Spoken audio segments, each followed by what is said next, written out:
ರಜನಿಕಾಂತ್ ಎಷ್ಟು ಸಿಂಪಲ್ ಆಗಿರುವ ವ್ಯಕ್ತಿ ಅಂದ್ರೆ ಅವರು ಅಲ್ಲಿ ಇಲ್ಲಿ ಎಲ್ಲಾದ್ರೂ ನಿಮ್ಮ ಮುಂದೆ ಹಾದು ಹೋದ್ರೆ ಅವರು ರಜನಿಕಾಂತ್ ಅಂತ ನಿಮಗೆ ಗೊತ್ತಾಗುವುದಿಲ್ಲ.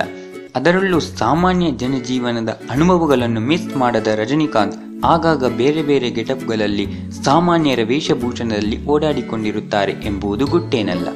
ಹಿಂದೊಮ್ಮೆ ರಜನಿಕಾಂತ್ ಅವರನ್ನು ದೇವಸ್ಥಾನ ಒಂದರಲ್ಲಿ ನೋಡಿದ ಮಹಿಳೆ ಅವರನ್ನು ಭಿಕ್ಷುಕ ಎಂದು ತಿಳಿದು 10 ರೂಪಾಯಿ ಭಿಕ್ಷೆ ನೀಡಿದ್ದಾರಂತೆ.